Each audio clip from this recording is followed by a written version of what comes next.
یہ آیت اس وقت نازل ہوئی جب مکے میں کافروں کا ٹارچر نئے مسلمانوں پہ بہت زیادہ تھا.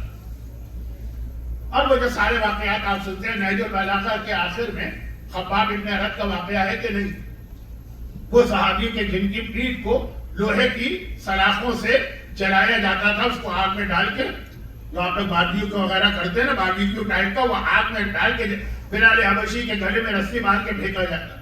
ہمارے یاسر کے والد یاسر کو سمندر میں پانی میں ہوتے دیے جاتے ہیں, یہ بھی ایک ٹارچر کا طریقہ ہے نا. اور کسی کے سینے پہ پتھر رکھ کے پتھر پھوڑا جاتا. اب یہ سارے مظالم اتنے زیادہ, یہ سارے مسلمان پیغمبر کے پاس کمپلین کرنے پہنچے کہ یا رسول اللہ 5 سال ہو گئے, کافروں کے مظالم کم نہیں ہو رہے, بڑھتے چلے جا رہے. تب پیغمبر اسلام ایک تو جلال آ گیا, یہ آیت نازل ہوئی کہ کیا اسلام کو تم نے اتنا معمولی سمجھ لیا, ٹیکن فار گرانٹیڈ, کہ زبان سے کہو گے. ہمارے یہاں یوپی میں ہماری عورتیں ایک لفظ استعمال کرتی ہیں, اچھا نہیں لگ رہا ممبر. عورتوں کا لفظ ہے, عورتوں کی زبان الگ ہے, لینگویج. میں مرد استعمال کروں وہ بھی ممبر. لیکن بات کو شارٹ کرنے کے لیے کہ کیا تم سمجھ رہے ہو کہ لندو چلاؤ گے اور اللہ اسے قبول کر لے گا؟ کیا آیت کا ترجمہ میں کر رہا ہوں, بالکل پیور ترجمہ, محاورہ کر. پیغمبر آیت نازل ہوئی اور پیغمبر جلال کے عالم میں کہ ابھی تم نے کیا ٹارچر برداشت کی. ماضی کے مسلمانوں کو دیکھو, نوح کے زمانے کے, ہود کے زمانے کے, صالح کے زمانے کے, اور جو انبیاء, کسی کو آگ میں ڈال کے جلایا جا رہا, کسی کو آرے سے 2 ٹکڑے کیے جا رہے, کسی کا سارا جسم پیسز میں کاٹا گیا ہے. یہ وہ پرائز پے کر رہے ہیں اپنے دین کی. اور تو اب یہ جو مسلمان آئے ہیں, یہ مسلمان نارمل حالات میں نہیں, واقعا پورا ٹارچر برداشت کر رہے, لیکن پیغمبر کہہ رہے کچھ بھی نہیں. اور پھر قیامت تک کے لیے آیت نے کہا کہ تم اور قیامت تک جو جو آئے گا اس کو امتحان دینا ہو. اچھا, اب یہ آیت نازل ہوئی, فرق بتا رہی قدیری اسلام میں اور یزیدی اسلام میں, سچے اسلام میں اور جھوٹے اسلام میں امتحان. اب یہ آیت تو نازل ہوئی جب تیر مارے جا رہے تھے, جب تلواریں جلائی جا رہی تھی, جب سینے پر پتھر رکھ کر اس کو توڑا جا رہا تھا, جب پانی کے اندر ہوتے دے دے کے گلا گھٹنے لگتا ہے ہمارے یاسر کے والد یاسر کا, اور ہمارے یاسر کی والدہ جناب سمیہ جنہیں ابو جہل نے برچی مار کر اس جگہ دفن کیا جو آج بھی مکے میں گیٹ 79 کے بالکل سامنے ہے, پرانا قبرستان. لیکن کہا کہ یہ خالی یہ نہیں, مولا کی ایک حدیث بھی آ گئی اور یہ میرا موضوع بن.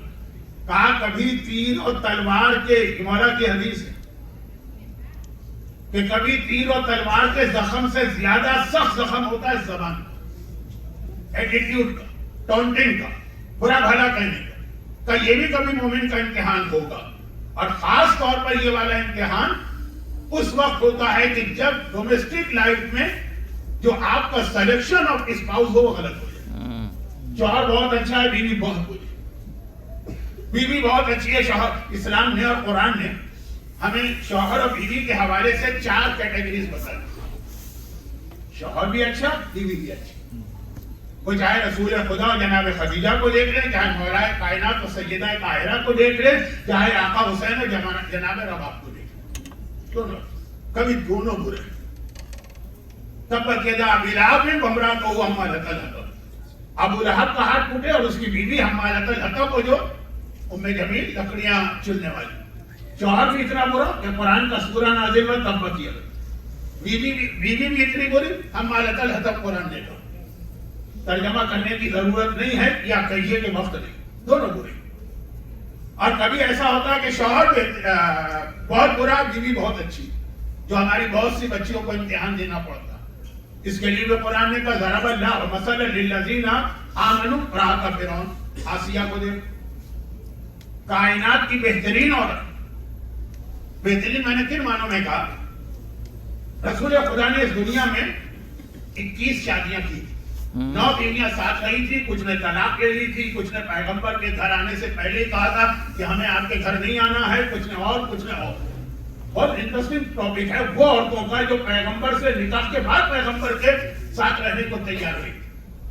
تو خیر جتنی بھی شادیاں تھیں, روایت میں یہ ہے کہ آخرت و جنت میں رسول کی 2 بیویوں کے نام تو کنفرم, ایک ہے خدیجہ طاہرہ اور ایک ہے آسیہ. جو باقی بیویاں ہیں ان کے بارے میں نہیں, رسول کی 2 ہی بیویاں. جنت میں جن کے نام آئے، ہو سکتا ہے اور بھی ہو لیکن نام دو کیا؟ خدیجہ سمجھ میں آتا ہے، آسیہ نہیں سمجھ میں آتا. کیوں؟ خدیجہ اس دنیا میں بھی رسول کی بیوی ہے اور آخرت میں. آسیہ اس دنیا میں دشمن ہے خدا کی بیوی. اللہ ہر چیز پہ کمپرومائز کرتا ہے، شرک پہ کمپرومائز نہیں کرتا. فرعون اپنے آپ کو خدا کہتا اللہ کے سامنے. دشمن خدا کی بیوی اگر حبیب خدا کی بیوی بنے تو یہ کتنی بڑی ترقی. وہ آسیہ کی قربانی ہے، وہ موضوع نہیں ہے لیکن تھوڑا سا موضوع ہے. تو اب یہاں بیوی بہترین ہے، شوہر بدترین. اور چوتھے قسم دونوں اچھے دونوں برے، بیوی اچھی شوہر برا. اور چوتھے قسم شوہر اچھا ہے بیوی بری. اور ہمارے سامنے اس کی مثال اسی آسیہ کی آیت سے پہلے والی آیت کیا؟ ضرب اللہ مثلا للذین کفروا امرأۃ نوح ولوط. اللہ کافروں کے سامنے نوح کی بیوی کی مثال پیش کر رہا ہے، شوہر بہترین بیوی بدترین. لوط کی بیوی کی مثال پیش کر رہا ہے، شوہر بہترین بیوی بدترین.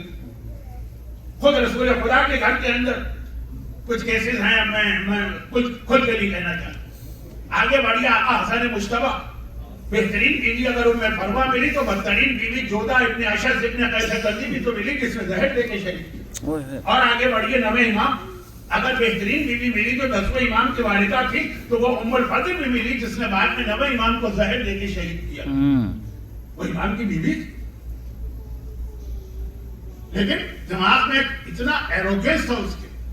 اب جودہ نے امام حسن کو زہر دیا کیوں؟ وہ لالچ میں آ گئی. حاکم شام معاویہ نے کہا کہ اگر تم حسن کو زہر دے دو گی تو میں اپنے بیٹے یزید کی شادی تم سے کروں. وہ یزید کی بیوی بنو گے، یعنی پوری اسلامی دنیا کی ملکہ. دولت، سہولت، عہدہ، عزت، احترام اس کے اعتبار سے حسن کو زہر دے کے شہید کیا کہ نہیں کی. لیکن بعد میں جب گئی کہ بھائی وہ میسج دیا کہ بھائی اب وعدہ پورا کرو، یزید سے میری شادی کرو. حاکم شام نے کیا کیسے شادی کر کے اتنا بڑا رسک لوں جو حسن جیسے بہترین شوہر کو زہر دے دیتی ہے. میرا بیٹا تو کچھ بھی نہیں ہے، کل خسرت دنیا والا آخرت، کہتے دنیا میں گئی آخرت بھی. تو یہ تو جودہ تھی جو اس لالچ میں آ گئی.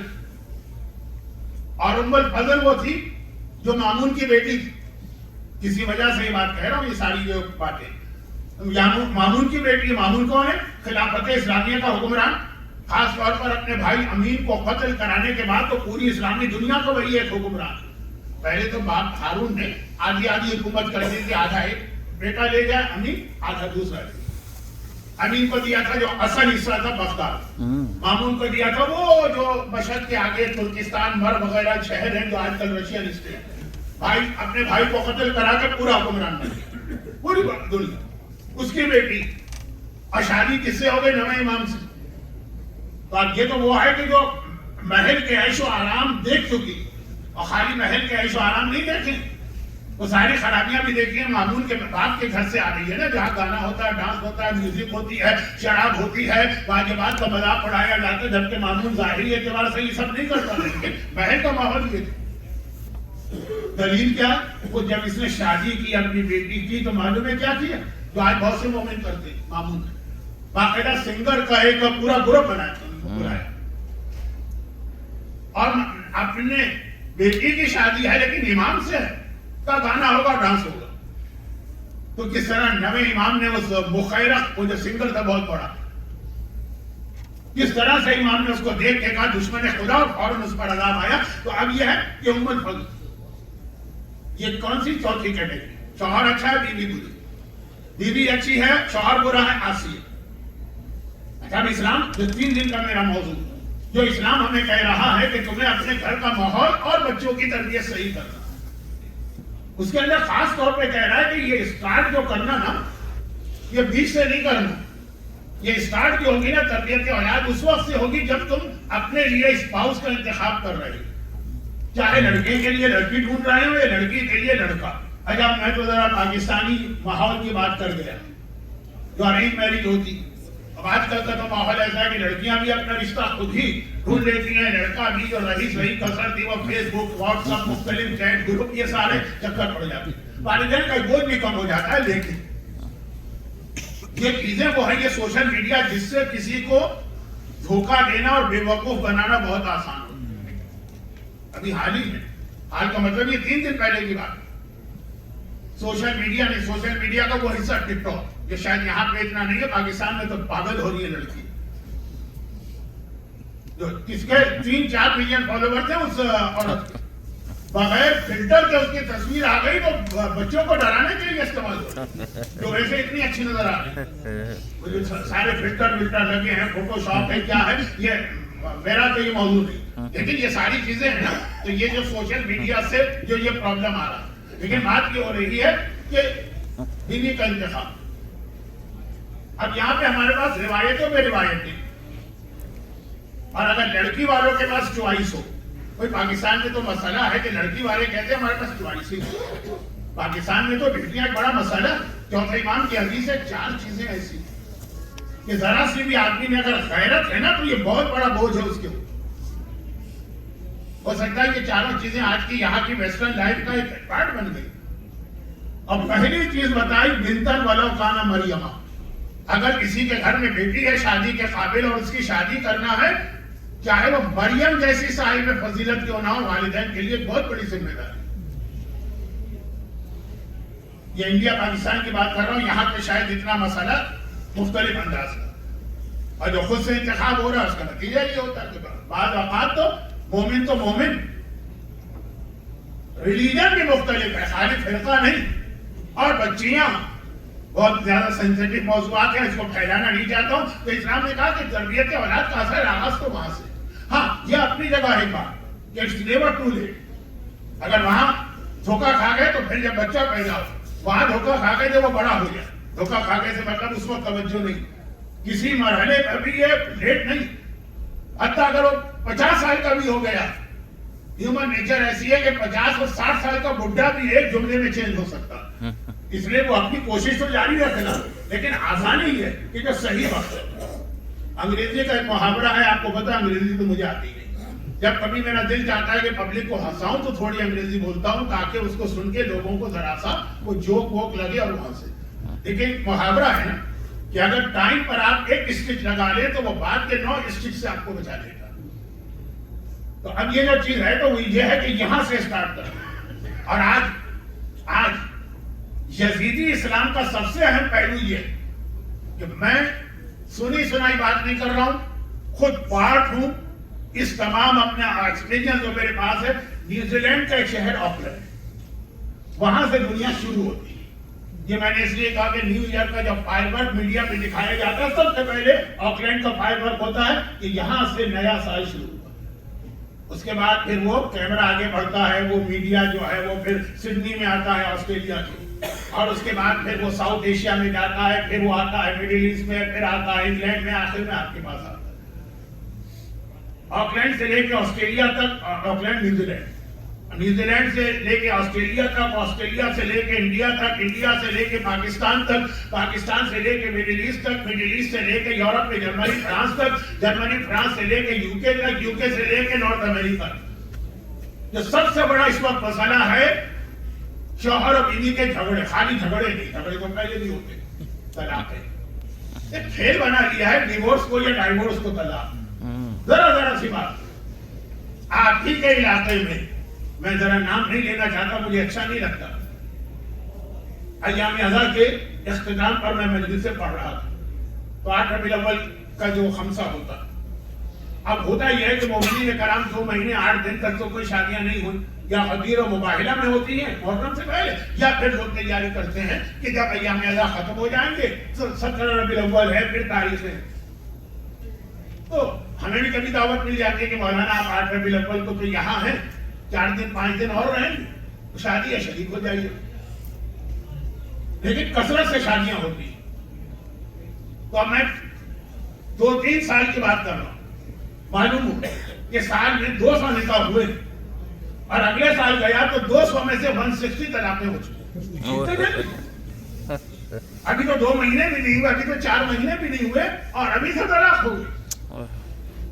یعنی اتنی تیزی سے دھڑا دھڑ طلاقیں ہوتی ہیں نئی شادیوں کے اندر. پرانی تو چھوڑیں, کہ بعض اوقات تو دل چاہتا ہے اچھا میں نکاح نہیں پڑھوں, کیونکہ 9ویں امام نے جو اپنا نکاح خود پڑھا ام الفضل, اس میں نکاح کی ایک خاصیت بتائی اما بعد فقد كان من فضل الله على الانام ان اغناهم بالحلال عن الحرام. یہ نویں امام نے اپنا نکاح خود پڑھا تو یہ خطبہ پڑھ رہے کہ اللہ کا ایک احسان ہے تم پر کہ حلال نعمت عطا کی تاکہ تم حرام سے بچو. یہ نکاح، یہ شادی ایک حلال لذت دی ہے نا، حلال طریقے سے اپنی خواہشات پوری کرو تاکہ حرام سے بچو. نکاح نام اس چیز کا ہے جو حلال اس لیے دیا گیا تاکہ حرام سے بچو. اور شیطان نے کیا غضب کیا، دنیا بھر کے جتنے گناہ ہیں وہ نکاح میں لا کے جمع کر دیا. پیکیجز ہوتے ہیں نا، یہاں پہ گناہوں کا پیکیج ہوتا ہے. بے پردگی سب سے زیادہ نکاح میں ہوتی ہے. آپ کو پتا، اچھی خاصی پردے دار لڑکیاں، چہرے پہ اگر میک اپ ہو تو چہرہ چھپانا واجب ہو جاتا ہے. فقہی مسائل کا نہ وقت ہے نا مجلس میں اچھے لگتے ہیں. لیکن بتا رہا ہوں جو بے پردہ ہیں وہ ہیں، ان کی تو بات ہی نہیں. لیکن جو واقعی حجاب والی ہیں وہ بھی شادی کے موقع اور میوزک اور ڈانس اور بے حجابی اور ایک بہت بڑا گناہ فضول خرچی اور اسراف، جس کو تو گناہ ہی نہیں مانا جاتا. اللہ نے دیا ہے کم خرچ کرو. جس اصول کی بنیاد پہ سوسائڈ اسلام میں حرام، بھائی اللہ نے ہم کو زندگی دی ہے، خرچ کر رہے ہیں، خودکشی کر رہے ہیں، حرام. اسی طرح وہی اصول فضول خرچی میں آتا ہے. اللہ نے مال دیا لیکن جس طرح اپنی جان نہیں دے سکتے ہو یہ کہہ کر کہ ہماری مال یہ جان. تو اب یہ بہت ساری باتیں میں جمع نہ کروں تو شادیاں بیاہ میں اتنے حرام ہوتے ہیں کہ اس کا رزلٹ یہ نکل رہا ہے کہ شادیاں 2 سال بھی ٹھہر جائیں تو بہت غنیمت. 2 مہینے 4 مہینے کے بعد کے بعد اوقات جب لوگ کہتے ہیں کہ مولانا نکاح پڑھ دیجیے تو میں تو نہیں پڑھتا ہوں. کیا زیادہ سے زیادہ مومن کا دل خوش کرنا مستحب ہے نا، لیکن وہاں جائیں گے ہزاروں گناہ ہوں گے. تو خواتین کو اب اتنا احترام بھی نہیں کرتی ہیں کہ اگر کوئی بزرگ یا عالم آ رہا ہے تو ذرا اس کو دیکھ کر ہی سر کے اوپر آنچل ڈھنگ سے ڈالیں. پہلے کم از کم اتنا احترام تو تھا نا، اب وہ احترام بھی کم ہو گئے. تو اب ایک سنت کام کے لیے سینکڑوں حرام کام کیوں مول لیے جائیں؟ کو کیا فائدہ ہوگا لے کے؟ بعض اوقات دل چاہتا ہے کہ آپ نکاح پڑھوانے آئے ہیں چلیں، تو آپ ایسا کیوں نہیں کرتے ہیں کہ پیکج ہم سے لے لیں؟ کیا پیکج؟ تو ابھی اگلے ہفتے آپ طلاق کے لیے بھی آئیں گے ہمارے پاس، تو ابھی سے آپ ڈیل کر لیجیے کہ نکاح اور طلاق دونوں ملا کے. یعنی اس کثرت کے ساتھ اور اتنے جلدی طلاقیں ہو رہی. آل محمد کے جو طلاق کی حدیث، لیکن اسلام بہت ہی لاجیکل مذہب. دنیا کے ایسے مذہب بھی ہیں جو کہتے ہیں ایک بار رشتہ ہو گیا ہو گیا، اب لائف اور ڈیتھ ساتھ رہنا ہے، موت ہی ہم کو سیپریٹ کرے گی. چاہے برا رشتہ ہے، چاہے غلط رشتہ ہے، چاہے برا شوہر ہے، چاہے بری عورت ہے، لیکن رہو ساتھ. ریلیجن کی بات کر رہا ہوں، لو آف لینڈ کی بات نہیں کر رہا. اسلام نے نہیں لاجیکل کہا نہیں. اگر واقعی اتنی خرابی ہے تو طلاق رکھی گئی، مگر کیا کہہ کے رکھی گئی ہے کہ دنیا میں اللہ نے جتنی حلال چیزیں بنائی ان میں سب سے زیادہ جسے اللہ ناپسند کرتا وہ طلاق. اللہ ہی نے اس کو حلال بھی کیا لیکن انتہائی ناگواری کے حوالے سے. میں نے کہا نا کہ کہیں تو ضروری ہو جاتی ہے طلاق، بلکہ بعض اوقات تو میں کہتا ہوں کہ میں مجتہد نہیں ہوں، مرجع نہیں. فتویٰ دینا میرے لیے گناہ کبیرہ، لیکن کچھ چیزیں ایسی ہیں جس میں دل چاہتا ہے فتویٰ دوں. جیسے ایک تو میرا بہت دل چاہتا ہے کہ میں فتویٰ دے دوں کہ نہاری اور پائے کھانا حرام. اس کے کھانے کے بعد اتنا نشہ چڑھتا ہے کہ شاید شراب کا بھی نشہ ایسے ہی. اور کبھی یہ والی چیز کہ طلاق جو ہے وہ واجب ہے، کبھی واجب ہو جاتی ہے میرے اعتبار سے، وہ ٹھیک ہے لیکن وہ ریئر کیس ہے، وہ روز کا مسئلہ نہیں، ہر گھر کا مسئلہ نہیں. اور یہ طلاق کیوں ہو رہا ہے؟ ٹالرنس ختم ہو. کل کا موضوع کیا تھا؟ کل کا یہی ٹاپک تھا نا، سب ریلیٹڈ چیزیں سب یہ ختم ہو گئے. کوئی کسی کی بات سننے کو تیار نہیں. اب آئیے قرآن کریم نے جو کہا نا کہ امتحان لیں گے تمہارا، اس کے بغیر تم کو ہم یزیدی تو مومن مان سکتے ہیں، غدیر ہی نہیں مانیں گے. تو وہ امتحان کیا؟ وہ خالی تیر و تلوار نہیں ہے. مجھے یاد ہے ذرا سا رائٹر موڈ میں جواب دیا تھا سید العلماء مولانا سید علی نقی صاحب، جو نقی صاحب کہلاتے تھے. ان سے کسی نے سوال کیا کہ بھئی پیغمبر نے جو شادیاں کی تو پیغمبر تو علم رکھتے ہیں نا غیب کا بھی، ایسی عورتوں سے کیوں شادیاں کی؟ اور اس کے جواب ہیں بہت سارے، لیکن بہت رائٹر موڈ میں انہوں نے کہا پیغمبر رول ماڈل. پیغمبر کو یہ بتانا ہے کہ اگر اچھی بیوی ہو تو اس کے ساتھ کیسے زندگی گزاری جاتی ہے، اور اگر بری بیویاں ہو تو اس کے ساتھ کیسے زندگی گزاری جاتی ہے. یہ بھی تو رسول ہی بتائیں گے نا. اچھا اگر رسول خالی زبان سے کہہ دیتے کہ بری بیوی ہو تو برداشت کرو، یہ کرو، ہم کیا کہیں؟ ہم کہتے ہیں یا رسول اللہ آپ پر کبھی گزرتی تو آپ کو پتہ چلتا ہے، کہنا تو آسان ہے. یہی لوگ کہتے ہیں جیسے ہم لوگوں سے کہتے ہیں کہ مولانا آپ نے تو ایک مرتبہ بھاشن دے دیا، لیکچر دے دیا کہ فلاں چیز حرام ہے، آپ پریکٹیکل لائف میں آئے تو آپ کو پتہ چلے گا کہ کتنی مشکلات ہوتی. پیغمبر کو بھی لوگ یہی کہتے تھے. تو کہا کہ نہیں، واقعاً بہت سینسیٹیو موضوع ہے نا، مجھے رک کے بات کرنا ہے کہ اگر بری بیوی بھی گھر میں آ جائے تو کس انداز سے اس کے ساتھ بھی زندگی گزاری جائے، اسے برداشت کرو، اتنا تمہیں ٹالرنس تمہارے پاس ہونی چاہیے. تو اب جو بات میں کہہ رہا ہوں وہ مکمل کر کے پھر اس میں ایک آخری بات عرض کر کے اصل موضوع پہ آ جاؤں. یہ اصل موضوع نہیں تھا، ہے لیکن یہ تو کل کے موضوع کا ایک ٹکڑا تھا نا. آج کی بات کیا وہ چھوٹی، زیادہ ٹائم نہیں لوں گا، لیکن پہلے یہ بات 22واں پارہ، 22nd پارہ ناٹ سورہ، وَمَن يَقْنُتْ، اس کے پہلا پیج جو ہے نا اسی میں تو آئے تطہیر ہے نا، پہلے پیج. تو اس سے جہاں 22واں پارہ ہے نا اس سے ایک پیج پہلے چلے جائیے، 21ویں پارے کی لاسٹ آئے. کیا پیغمبر کے گھر میں جھگڑا ہوا بیویوں کا رسول سے؟ کیا قرآن کی آیتیں ہیں، اس میں سے کوئی اختلاف بھی نہیں. اور ان بیویوں نے بھی جو فاقہ زدہ گھروں سے آئی تھی کیا کہا، یا رسول اللہ آپ کے گھر میں آتے تو سوائے مصیبت کے ہم نے کچھ دیکھا ہی نہیں. نہ ڈھنگ کے کپڑے مل رہے ہیں، نہ ڈھنگ کا لباس مل رہا ہے، نہ ڈھنگ کا مکان مل رہا ہے. اتنا پیغمبر کو زبان کے ذریعے سے غصہ دلایا کہ پیغمبر نے مدینہ چھوڑ دیا 1 مہینے کے لیے. قسم کھا لی کہ 1 مہینے تک ان بیویوں سے بات چیت بھی نہیں کروں گا. دیکھیں رسول کتنے نرم، انک لعلی خلق عظیم، تیرا اخلاق بہترین ہے، یہ بھی قرآن نے کہا. اور یہ بھی قرآن نے کہا لو کنت فظا غلیظ القلب لانفضوا من حولک، اے رسول ہم نے تمہارے دل کو نرم بنایا، اگر سخت دل ہوتا تو یہ جو چاروں طرف بیٹھے نا سب بھاگ جاتے. لیکن اتنے نرم، رسول کو غصہ دلانے والی خواتین کی زبان کتنی ہوتی کہ پیغمبر نے قسم کھا لی 1 مہینے تک کیا رہوں گا ہی نہیں، مدینہ چھوڑ کے چلے. آج بھی جب آپ مدینہ کی زیارت کو جاتے ہیں تو وہاں آپ کو جناب ماریہ قبطیہ کی قبر کی زیارت کرائی جاتی ہے نا. وہاں ایکسس نہیں ہے لیکن دکھایا جاتا ہے نا کہ یہاں ہے پیغمبر کی لاس وائٹ ماریہ قبطیہ کی قبر، مشربہ ام ابراہیم، مدینے کے باہر. ہسٹری ہے نا کہ رسول اپنا شہر چھوڑ کے مسجد نبوی چھوڑ کے آ گئے 1 مہینے بعد، 1 مہینے تک نہیں آ. پھر 29 دن کے بعد واپس آ گئے، تب بھی خواتین کی حالت کیا. اچھا یہ پیغمبر سے بات کی جا رہی ہے. اچھا آپ تو کہہ رہے تھے 1 مہینے کے بعد آؤں گا، آپ تو 29 دن کے بعد واپس آ گئے. ابھی تو 1 دن باقی ہے. پیغمبر نے کہا چاند کبھی 29 دن کا بھی ہوتا ہے. یہ ساری تاریخ ہے، سب مانتے ہیں. لیکن اب بیچ میں اللہ انوالو ہوا اور 21ویں پارے کے آخری آیت نازل، وہ پڑھ لیجیے گا، میرے پاس ٹائم نہیں ہے کہ آیت پڑھوں ترجمہ کروں سمجھا.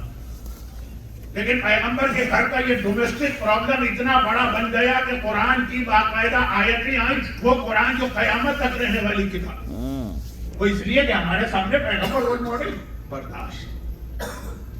تو اب اسلام یزیدی ہے تو امتحان میں فیل ہو، اسلام غدیری ہے تو امتحان میں کامیاب.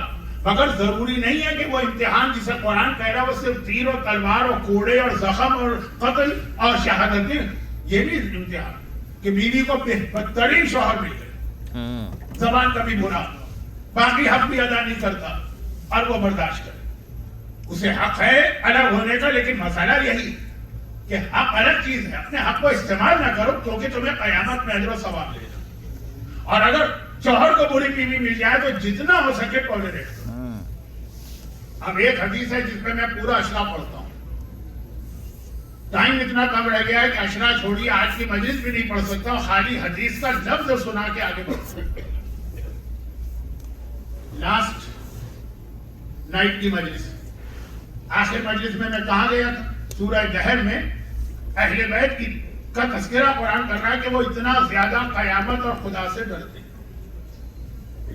خدا نے بھی کہا یخافون یوقون بنذر و یخافون یوما کان شرہ مستطیرا، یہ اللہ رپورٹ کر رہا ہے. اور خود اہل بیت نے بھی اپنی زبان سے کہا، وہ بھی اللہ قرآن میں ڈالا اِنَّا نَخَافُ مِن رَبِّنَا يَوْمًا كَانَ عَبُوسًا قَمْطَرِيرًا. یہ قیامت ہے، کچھ ہے نا قیامت جو یہ آیتیں آئی. اب پیغمبر کی حدیث ہے کہ 3 عورتیں ایسی ہیں جو میدان قیامت کے پہلے دن سے جنت میں داخل ہونے تک میری بیٹی فاطمہ کے ساتھ رہی. فاطمہ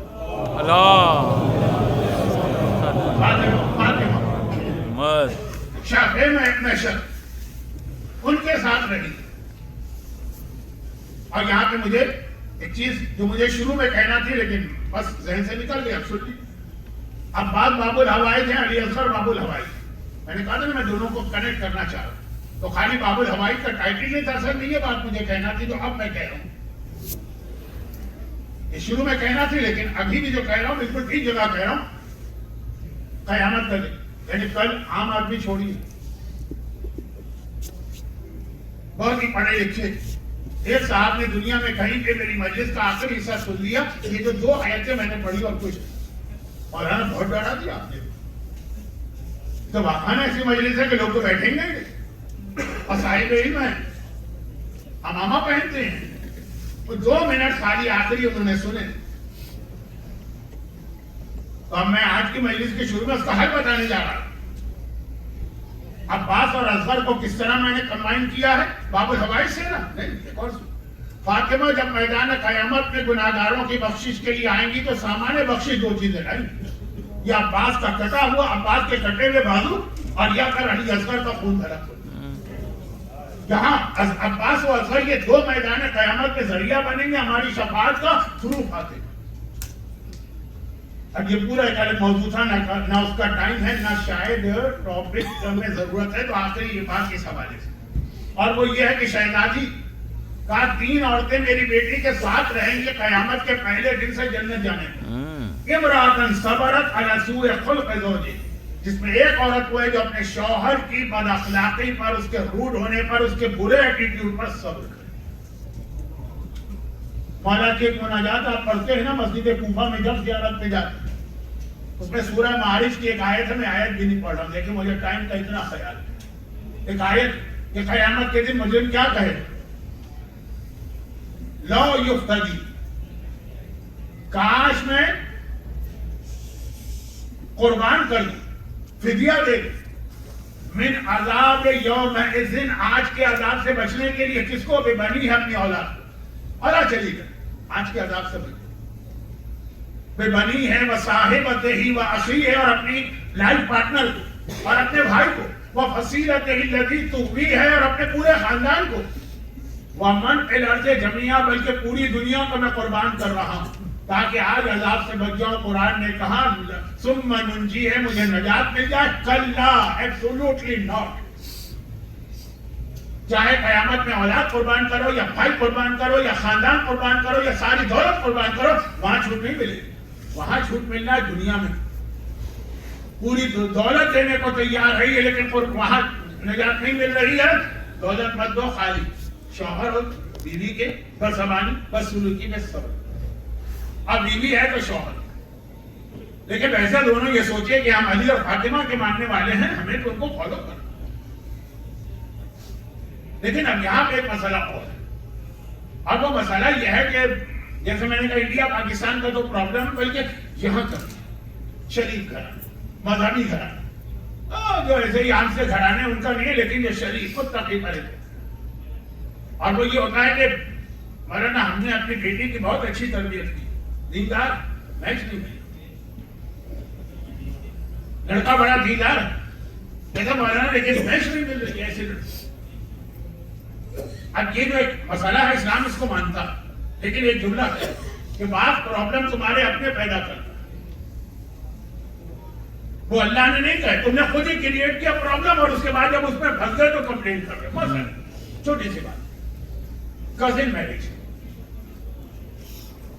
پوری دنیا میں تھوڑا، پاکستان انڈیا میں تھوڑا کم، یا یہ کہیے کہ جو اسلامک ممالک ہیں تھوڑا کم، لیکن میڈیا کی وجہ سے تو دنیا ایک گلوبل ولیج بن گئی ہے. کزن سے میرج نہیں کرتا. اسلام نے سگے بھائی بہن یا سوتیلے بھائی بہن یا پیرنٹس کامن وہ حرام کیا. کزن میرج تو حرام نہیں، وہ صرف ہندو مذہب میں حرام. باقی اور کسی مذہب میں حرام نہیں. لیکن کچھ ایسا اس وقت میڈیا نے ماحول بنا دیا. اب یہ میں 2 لفظ استعمال کر رہا ہوں, اگر یہ لفظ میں غلط کہہ رہا ہوں تو بھول جائیے, صحیح کہہ رہا ہوں تو سمجھیے.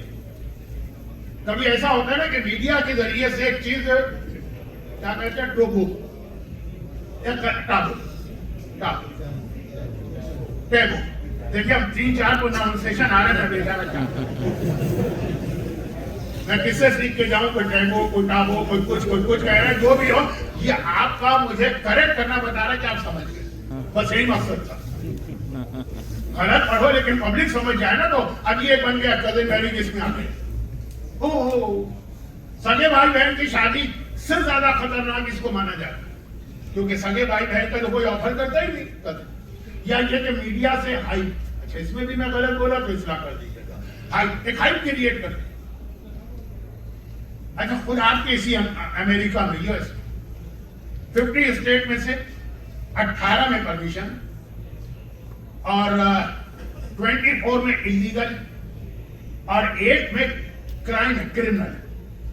جو 18 میں انلیگل ہے وہ کرمنل نہیں ہے, لیکن 8 میں کرمنل ہے. ایروزونا کا نام اس میں آتا ہے, نویڈا کا نام اس میں آتا ہے, اوکلاہوما کا نام آتا ہے. اب یہ 3 مختلف یہاں پہ قانون ہیں اسی کے حوالے سے. لیکن یہ صرف یہاں کی حد تک ہے, یا چائنا اور کوریا اور فلپائن, وہاں پہ یہ بالکل انلیگل ہے. اور first cousin, second cousin, third cousin وہاں تک انلیگل ہے, تھرڈ کزن سے بھی نہیں ہوتی. لیکن باقی ساری دنیا میں, ہمارے آسٹریلیا میں کوئی پابندی نہیں, اور پورا مڈل ایسٹ تو خیر مسلمان ہے, انڈیا اور پاکستان, حتیٰ UK کے اندر. اچھا یہاں مسئلہ یہ ہے, ایک چیز میں عرض کر دوں, میں بہت پرانا ڈائبیٹک پیشنٹ ہوں. یہ بار بار کیوں کہتا ہوں کہ تاکہ جو باتیں میں اس حوالے سے کہوں وہ یہ نہ آپ سمجھیں کہ بس سنی سنائی بات مولانا کہہ رہے, نہیں, مجھ پہ گزرتی. اور میرا ڈاکٹر جو ہے نا آسٹریلیا کے ون آف دا بیسٹ اینڈوکرولوجسٹ یہودی ہے, ڈاکٹر کوہن, لیکن بہت اچھا اور بہت ہمارے واجبات و حرام کا بہت خیال کرنے والا, بہت اچھا. پہلے نجفی ڈاکٹر سے میں علاج کرا رہا تھا, رمضان شروع ہوا, اس نے کہا روزے حرام ہے, آپ رکھ ہی نہیں سکتے. میں نے کہا میں تو رکھوں, تعریف چاہیے, ہم آپ کا علاج نہیں آئیے. ظاہر تو غیر مسلم ہے لیکن نہیں, کہا یہ آپ کا ریلیجن ہے, کیونکہ ان کے ابھی روزے ہیں نا, تو ریلیجن ہے تو ٹھیک ہے, تو ہم اس طرح ایڈجسٹ کرتے ہیں, دوا کا ڈوز اور انسولین کا بچیے. پورا یہ بہت کوآپریشن کرتا ہے. لیکن جب میں ہر ایوری 6 منتھ وزٹ کرتا ہوں, ایک جھگڑا ہوتا ہے اور ناراضگی ہوتا ہے کہ میں آپ کا علاج بند کر رہا ہوں. لیکن پھر وہ کچھ وہ بھارت تھوڑا احترام کرتا ہے, وہ احترام کرتا ہے جو ہماری خواتین تک نہیں کرتی ہمارا احترام. تو خیر ہمیشہ جھگڑا کس بات پہ ہوتا ہے, کہتا ہے آپ جب آتے ہیں گوگل کو پڑھ کے آتے ہیں, میں علاج کروں گا اس شرط پہ کہ نہ آپ گوگل میں جا کے اپنی بیماری کے بارے میں کچھ دیکھیں گے, نہ ویکیپیڈیا پہ دیکھیں گے, نہ کوئی اور میڈیکل سائٹ پہ دیکھیں گے. میں نے کہا بھائی کیوں, آج کل تو گوگل خدا ہے, نعوذ باللہ, علیم الحکیم, سارا علم یہاں پہ کا. اس سے زیادہ ڈس انفارمیشن اور مس انفارمیشن کہیں نہیں. اور یہی ویکیپیڈیا کی حالت ہے, یہی جو دوسرے میڈیکل جو ویب سائٹ ہے, خبردار اس پہ نہ جائیں. اب کزن میرج کے حوالے سے جیسے انگلینڈ میں 10 سال پہلے بل آیا تک 40% چانسز ہیں کہ بچے جو ہیں وہ اسپیشل چائلڈ پیدا ہوں, 40%. دوسری ریسرچ کی گئی کا صرف 1%. اب ذرا دیکھیں نا دونوں میں فرق کیا ہے. کوئی ریسرچ اگر ہوتی ہے, ایک نے کا 40, ایک نے کا 38 سمجھ میں آتا ہے, ایک نے کا 42 سمجھ میں آتا ہے. دنیا میں عام نارمل میرجز جو ہوتی ہے, نارمل کوئی تعلق نہیں ہے, وہ ہے کہ اس میں 2% چانس ہے اسپیشل چائلڈ. اور اگر کزن میرج ہو جائے تو اس میں چانس ہے 3% یا 3.2%. بہت ہی سلائٹ. مجھے معلوم ہے کہ سارے ڈاکٹر حضرات مجھے بھول رہے ہوں گے کہ آپ بالکل میڈیکل سائنس کے خلاف بول. پہلے دن سے میں نے آج تک ہمیشہ کہا کہ میں میڈیکل کے مسئلے میں دخل نہیں دینا, میرے لیے صحیح نہیں. لیکن یہ مسئلہ ہے جس میں اتنی کنٹروورسی, وہ اپنی جگہ چھوڑی. میں تو کہہ رہا ہوں کہ اس کی وجہ سے کتنے اچھے اچھے رشتے لوگ چھوڑ گئے. اچھا مجھے معلوم ہے کہ بزرگ نہیں تو ایسا ماحول دیکھ کر آئے نا. آل محمد کے گھرانے میں 90% شادیاں کزن میرج تھی. 90% آل محمد کے گھرانے کی شادیاں کزن میرج ہیں. تو ان کے لیے مسئلہ نہیں، بچوں کا مسئلہ ہے. لڑکیاں تیار نہیں ہوتی، نہیں کدے میرج تو نہیں کرتی. جبکہ جیسا میں نے کہا یہاں بھی اس وقت اسٹیٹ 18 تو ایسی اسٹیٹ ہے جہاں بالکل پبلش ہے، اور یہ پورا یورپ ہے. سب بھی بالکل جاری جپٹ تو نہیں ہے نا کہ آپ کہیں گے پاکستان کے لوگوں کو کیا پتا ہوتا ہے بالکل جاری ہے. یوکے بھی ہے نا، فرانس بھی ہے، جرمنی بھی ہے، بڑے ترقی یافتہ ممالک ہے. تو اب یہ کہ لڑکیاں تیار، لڑکے تیار، چوائس خود ہی آپ نے لمیٹڈ کر دیا. پھر کہتے ہیں کہ جی وہ صحیح میچ نہیں ملتا، صحیح میچ نہیں ملتا تو غلط میچ مل جاتا ہے، تو گھر کی زندگی جہنم بن کے رہ جاتی ہے.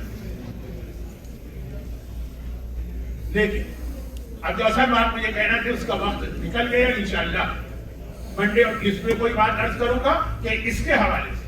لیکن ایک بات کہ اب یہ ہے وہ فیملی لائف جس میں اسلام کہتا ہے کہ اصل میں اولاد کی تربیت یہاں سے شروع ہو گئی جس دن سے تم نے اپنے لیے کوئی اسپاؤس کا سلیکشن کیا. لڑکی ہو تو اس کے لیے، لڑکا ہو تو اس کے لیے.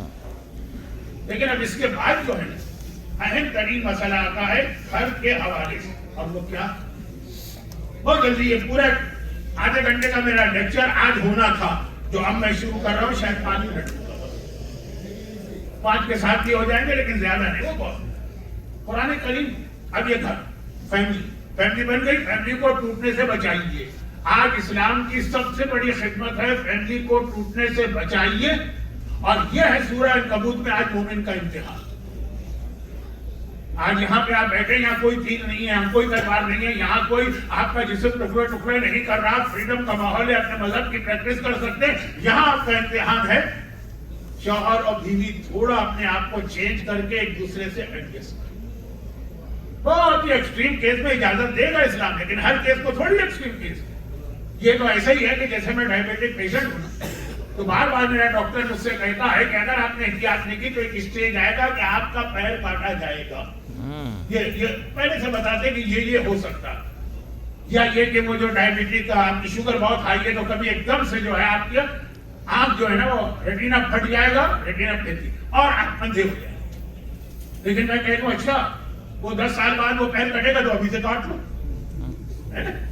ایسا کوئی کہے گا؟ کوئی نہیں کہے گا. تو ایکسٹریم کیس میں طلاق ملتی ہے تو آپ نے کہا ایکسٹریم کیس نہیں ہے، ابھی سے لے لو طلاق. یہ کہاں سے یہ کھیل بنا کے رکھ دیا اس کو فیملی لائف. اب آئیے فیملی بن گئی، اب اسلام کے اعتبار سے فیملی. اب یہاں پہ قرآن کہتا ہے ایک چیز کا اپنی فیملی میں خیال کرو، اس میں کمپرومائز نہ کرو. اور وہ کیا؟ وَاذْكُرْ فِي الْكِتَابِ إِسْمَاعِيلَ إِنَّهُ كَانَ صَادِقَ الْوَعْدِ وَكَانَ رَسُولًا نَبِيًّا وَكَانَ يَأْمُرُ أَهْلَهُ بِالصَّلَاةِ وَالزَّكَاةِ وَكَانَ عِندَ رَبِّهِ مَرْضِيًّا.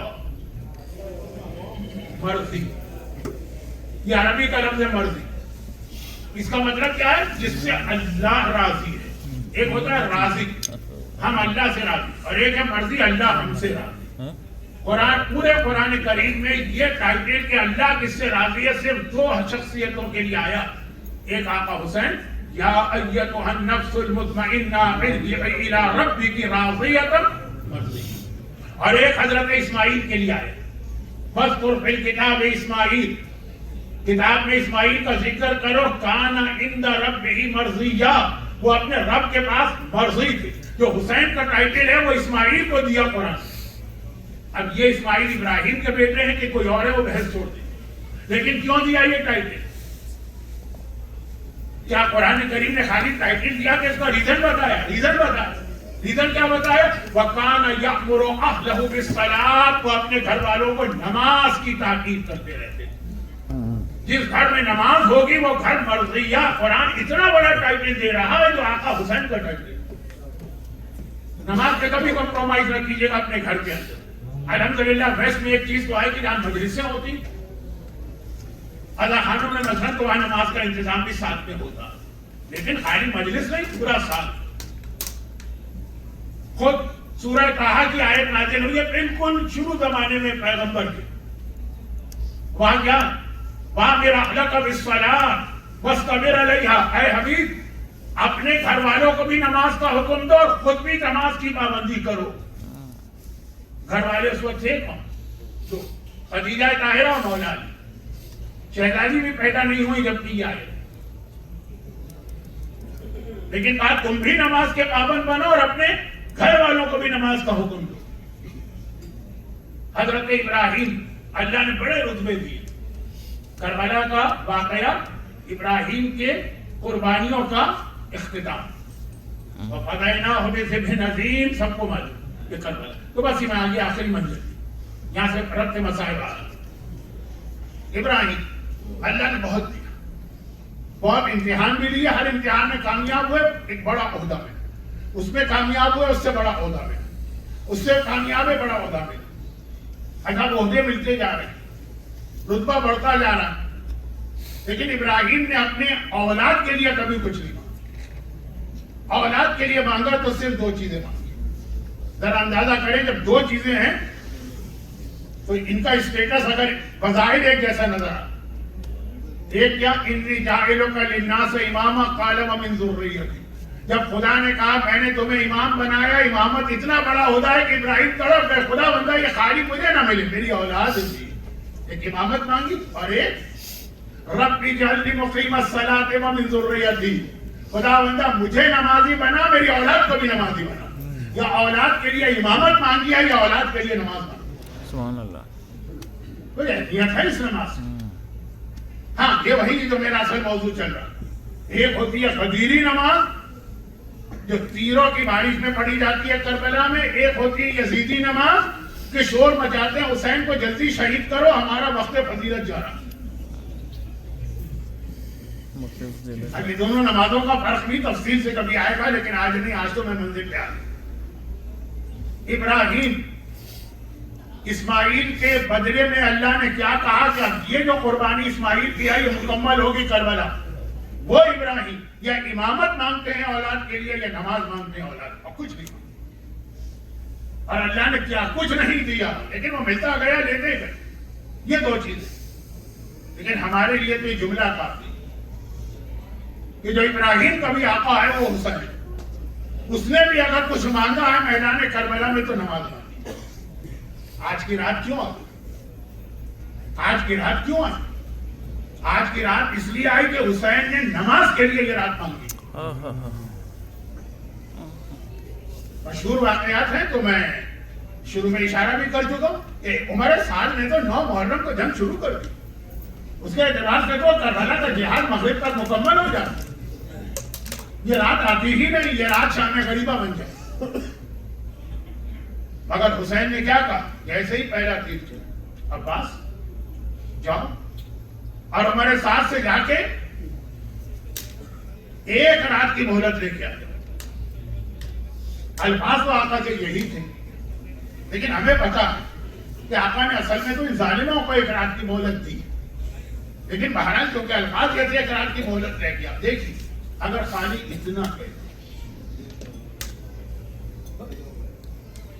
خالی اتنا کہتے, میں ایک جملہ مسائل سے پہلے عرض کر دوں. جو میری عمر کے لوگ ہیں یا مجھ سے تھوڑا چھوٹے, لیکن جن کے یہاں اولاد بھی ہو گئی اور پھر الحمدللہ ان کے اولاد کی اولاد بھی ہو گئی.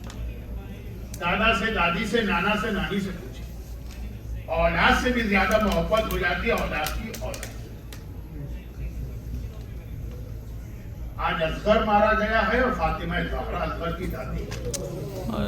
ابھی میں منزل مسائل پہ آتا ہوں, لیکن میں اس لیے آپ کو ذرا تیار کر رہا ہوں کہ آج کے مسائل اس بچے کے حوالے سے فاطمہ زہرا کے دل کو, میں جملہ توہین کی نیت سے نہیں کہہ رہا, حسین کی شہادت سے زیادہ غم اصغر کی شہادت کا ہو.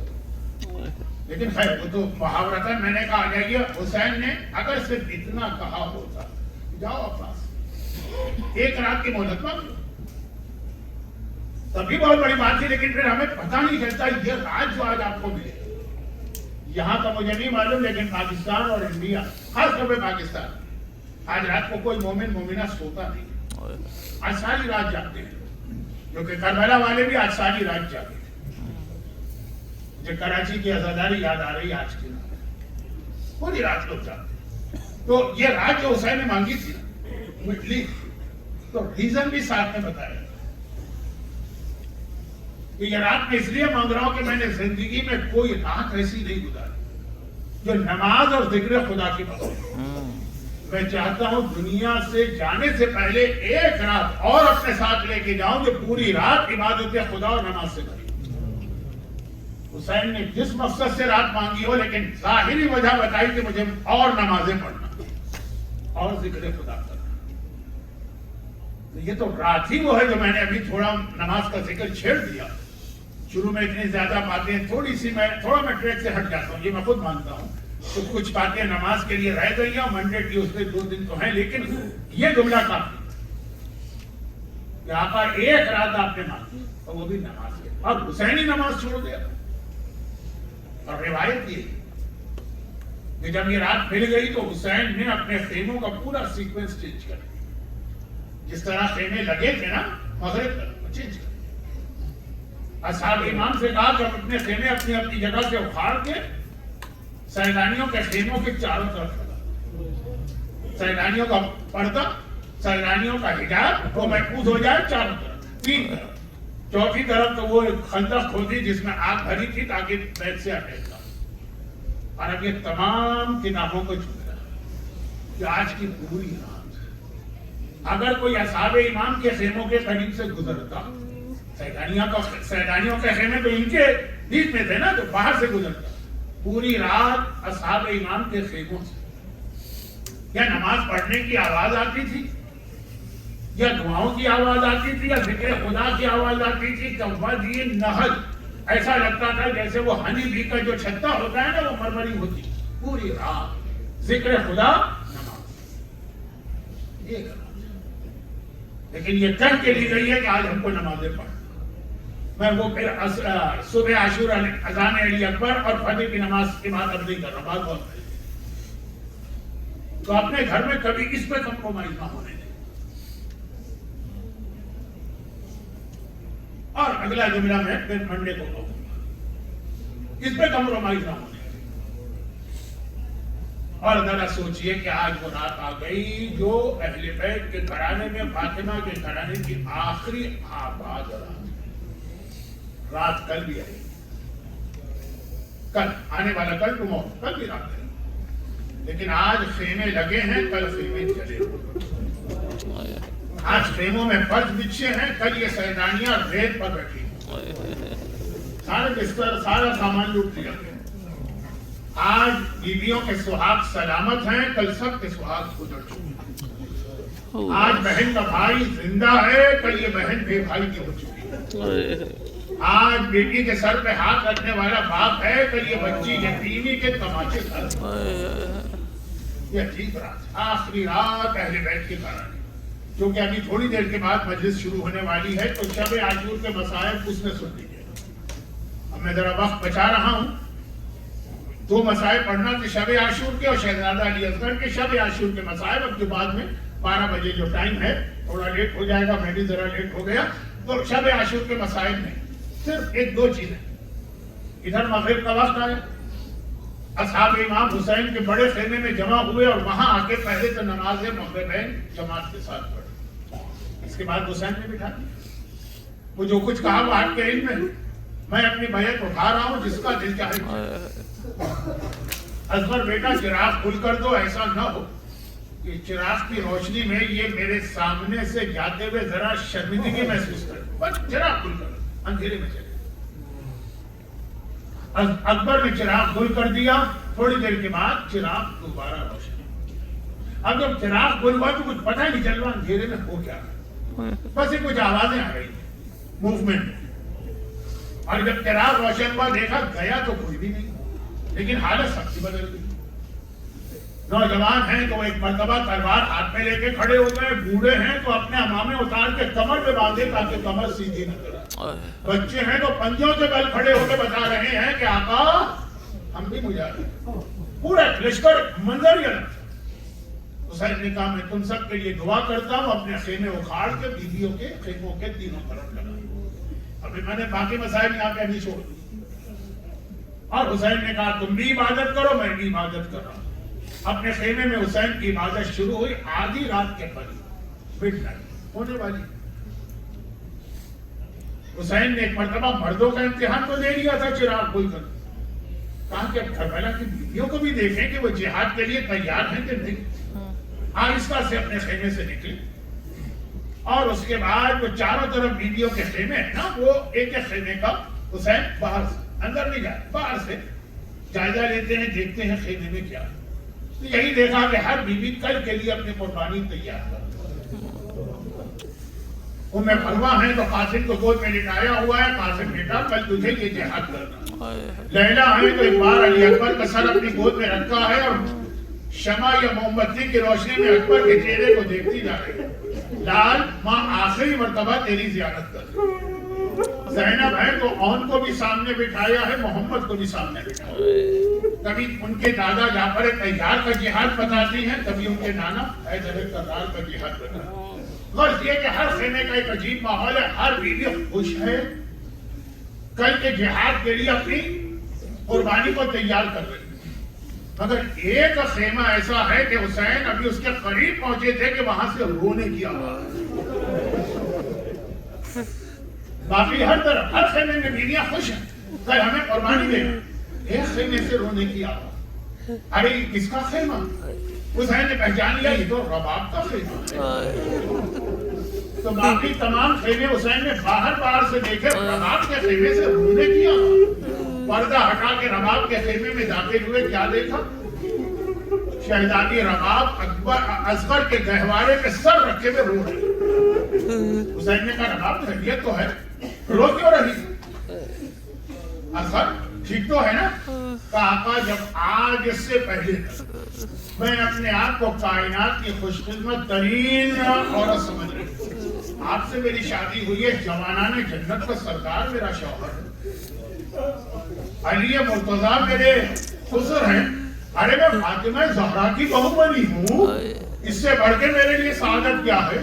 پھر اللہ نے مجھے اولادیں دی اور اولاد بھی اس طرح دی ہے کہ بیٹی بھی دی ہے، بیٹا بھی دیا، کمپلیٹ ہو گئی نا بندی، بیٹی بھی میری بیٹا۔ لیکن آج مجھے ایسا لگ رہا ہے کہ میں بڑی بدقسمت ہوں، اس لیے کہ اللہ نے اولادیں تو دی، لیکن میں دیکھ رہی ہوں باقی ساری بیویاں کل کے جہاد کی تیاری کر رہی، میری اولاد کو جہاد کر ہی نہیں سکتی، کیونکہ بڑی اولاد لڑکی ہے، سکینہ، اور لڑکیاں مقتل میں جاتی نہیں، اور مقتل میں جاتے ہیں لڑکے تو وہ تو اتنا چھوٹا اصغر ہے کہ گھٹنوں کے بل کر رکھے بھی نہیں لے جا سکتے۔ مولا بس آج مجھے لگ رہا ہے کہ میں خالی ہاتھ ہوں، بڑی بدقسمت، اب مجھے نہیں پتا کہ آقا رباب کو کیا جواب دیں، لیکن میں ہوتا تو ہاتھ جوڑ کر کہتا شہزادی رباب آپ یہ سمجھ رہی ہیں کہ آپ کے پاس وہ اولاد نہیں ہے جو کل جہاد کرے، آپ کی اولاد کو وہ جہاد کرے گی کہ دنیا عباس کے جہاد کو بھول جائے، آپ کی سکینہ زندان شام میں ماتم کر کے شامیوں کو رلائے، اور آپ کا اصغر کل جب سوکھے ہونٹوں پر زبان پھیرے گا تو سارا لشکر یزید رونے لگے۔ لیکن ایسا جہاد تو عباس نے بھی نہیں کیا کہ یزیدیوں کو رلا دیا، یہ رباب کا اصغر۔ مجھے نہیں معلوم آقا نے کیا کہا، لیکن میں تو یہی کہتا کہ اصغر کا جہاد تو عباس و اکبر کے جہاد سے بڑا ہو جائے گا۔ اور یہی اگلا دن آتے صبح سے شام تک ایک ایک کر کے ساری شہادتیں ہوئی، آخر میں عباس بھی مارے گئے، عباس مارے گئے، فرات کے کنارے وہ لاشا پڑا ہے۔ اب حسین ٹیلے پہ آتے ہیں، چاروں طرف دیکھتے ہیں، آواز دیتے ہیں، حل من ناصر ینصرنا، حل من مغیث یغیثنا، حل من ذاب یذب عن حرم رسول اللہ، ارے کوئی ہے جو حسین کی مدد کو آئے، ارے کوئی ہے جو حرم رسول کو بچائے، کہیں سے جواب تو نہ آیا۔ خیمے سے بیویوں کے رونے کی آواز آئی، اللہ آپ کو کربلا بار بار لے جائے، تلہ زینبیہ میں حسین یہ فریاد کر رہے ہیں حل من ناصر، اور بالکل پیچھے ہی تو خیمہ کا ہے، خیموں سے بیویوں کے رونے کی آواز ہے۔ میرا آقا اس پیڑے سے نیچے اترا، خیموں میں گیا، رباب کیا بات، زینب کیا بات، بیویاں رو کیوں رہی، ابھی میں زندہ ہوں؟ کہا بھیا ادھر تو نے حل من ناصر ینصرنا کہا، اور ادھر اصغر نے اپنے آپ کو گہوارے سے زمین کربلا میں گرا۔ شاید کہہ رہے ہوں کہ بابا ابھی مت کہیے حل من ناصر، ابھی آپ کا ایک ناصر زندہ ہے، چھوٹا ہے تو کیا ہوا، شیر خدا حیدر کرار کا پوتا۔ بات کو مختصر کرتا حسین نے اصغر کو گود میں لیا، میں اکثر مختلف شہیدوں کے حوالے سے ایک جملہ کہتا ہوں کہ اس شہید کے لیے حسین نے کچھ خصوصیت دکھائی اکبر کے لیے، آقا عباس کے لیے اصغر کو دی۔ حسین اصغر کو گود میں لیا، اسی ٹیلے پہ آئے، اب وہاں باتیں ہو رہی کہ شاید حسین قرآن لے کر آ رہے ہیں اور قرآن کے ذریعے سے مصالحت کی بات کریں۔ قرآن تو لائے لیکن قرآن ثابت نہیں، قرآن ہے ناطق۔ وہ سارے جملے آپ کو یاد ہیں، میں ان سے آگے بڑھ جاتا ہوں۔ اس کی ماں کا دودھ سوکھ چکا ہے، اس کو ذرا سا اگر تمہیں یہ ڈر ہے کہ اس کے نام پر میں پانی پی لوں گا، میں اس کو لٹا دیتا ہوں، یہ پیلے پیچھے ہٹ جاتا ہوں۔ اس کے بعد میں کوئی اثر نہ ہوا، حسین نے ایک مرتبہ اصغر کو دوبارہ گود میں لیا۔ تو اصغر بیٹا تم حجت خدا کے پوتے ہو نا، اپنی حجت خود ان لوگوں کے تمام، بس اتنا کہنا تھا۔ ششماہ اصغر نے سوکھی زبان نکالی اور اپنے سوکھے ہونٹوں پہ پھیرنا شروع کی۔ ارے کیا کوئی تیر اور تلوار اس طرح یزیدیوں کا خاتمہ کرے گا جیسے اصغر کی سوکھی زبان؟ فوج یزید منہ پھیر پھیر کے رونے لگے۔ عمر سعد پہلی بار کربلا میں، پہلی بار نہیں تیسری بار، گھبرا کے ہرملہ کے پاس آتا ہے۔ ہرملہ عرب کو وہ مانا ہوا تیر انداز تھا جو چھوٹی موٹی جنگوں میں حصہ نہیں لیتا۔ عمر سعد نے شروع عاشور کی صبح سے اس کو ایک کونے میں بٹھا دیا۔ اے ہرملہ میں تجھے نہیں بلاؤں گا، جب کبھی اتنا مشکل کوئی وقت آ جائے گا کہ تیرے علاوہ مسئلہ کوئی حل نہ کرے تب بلاؤں گا۔ تو ایک بار اب مشق عباس کو جیتنے کے لیے بلایا تھا، اور آخر میں جب کل آپ آقا شکنی کی مجلس میں سنیں حسین کو گھوڑے سے گرانے کے لیے بلایا تھا، لیکن بیچ عمر سعد بلانے ہرملہ ذرا یہاں، وہ آگے بڑھا، کیا بات کہا، دیکھ رہے اس چھوٹے سے بچے، اس نے ساری فوج کو میری فوج کو میرے خلاف کر دیا۔ اگر کچھ دیر اسی طرح وہی اپنی زبان ہونٹوں پہ پھیرتا رہا، میرے سپاہی میرے خلاف ہو جائیں گے۔ اقطع کلام الحسین، کسی طرح حسین کا کلام تھا۔ اور مولا نے ایک مرتبہ کہا، اچھا یہ بات، کمان سنبھالی، تیر نہیں، ایک بھال کا تیر بھی تھا، دو بھال کا تیر بھی تھا، تین بھال کا تیر تھا۔ عرب میں ایک بھال کا تیر استعمال ہوتا ہے آدمی کی گردن کو، اور تین بھال کا تیر استعمال ہوتا ہے جب گھوڑے کی گردن کو یا کسی درخت میں سوراخ کرنا۔ بھائی وہ ششماہ کا ننھا سا گلا اور وہ گھوڑے کی گردن توڑنے والا تین بھال کا تیر۔ اب میرے مرحوم استاد ایک جملہ نقل کرتے ہیں کہ ہرملہ نے کمان میں تیر لگایا اور تیر چلانا چاہا۔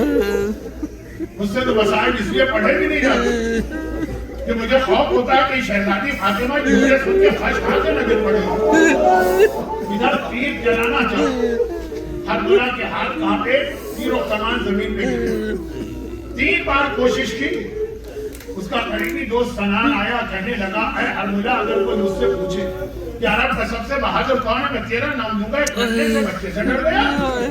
کہا بچے کی بات نہیں ہے، ادھر تیر پھینکنا چاہتا ہوں، ادھر خیمے کا پردہ اس طرح جیسے بچے کی ماں ذرا خیمہ پر پڑے گی منظر دیکھتے، ہائے ماں کی آنکھوں کے سامنے اس کے لال کو کیسے تیر کا نشانہ بنا۔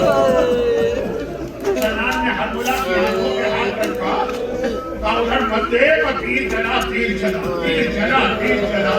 اصغر کے گلے پہ اس طرح فیمس ہوا کہ گلا ایک سرے سے دوسرے سرے تک چھپ کے رہ گیا، خون کا فوارہ بلند ہوا۔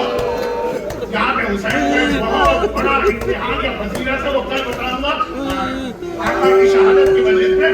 ابھی تو بس یہ تیر چلا گلا چھپا، ایک سرے سے دوسرے سرے۔ حسین نے دیکھا ایک مرتبہ تیر نکالنا چاہا، وہ اکبر کے کلیجے سے بچی نکالنا چاہیے، اکبر کے گلے سے تیر، ادھر تیر کو حرکت دی، ادھر ننھا بچہ تکلیف سے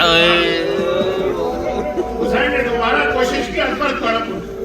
حسین نے کہا اکبر بیٹا مجھے پتا ہے تجھے بہت تکلیف ہو رہی ہے، لیکن تو شیر خدا کا پوتا ہے، عباس جری کا بھتیجا ہے، حسین جیسے صحابے کا بیٹا ہے، بس صبر کر، میں بس یہ تیر نکال دوں۔ تیر کو نکالا مگر تیر کیا نکلا، اکبر کی جان بھی نکلا۔ حسین کے ہاتھ میں ہے، خون کا فوارہ بلند ہوا، حسین نے چلو میں خون دیا، آسمان کو پھینکنا چاہتے ہیں، آسمان گھبرا اٹھا۔ آقا جب خون ناحق نہ آنے پائے قیامت تک بارش نہیں ہوگی، زمین پہ دیکھنا کہا، زمین کہاں کچھ، آقا یہ خون زمین پہ نہ آنے پائے قیامت تک کوئی چیز پیدا نہیں ہوگی۔ حسین فیصلہ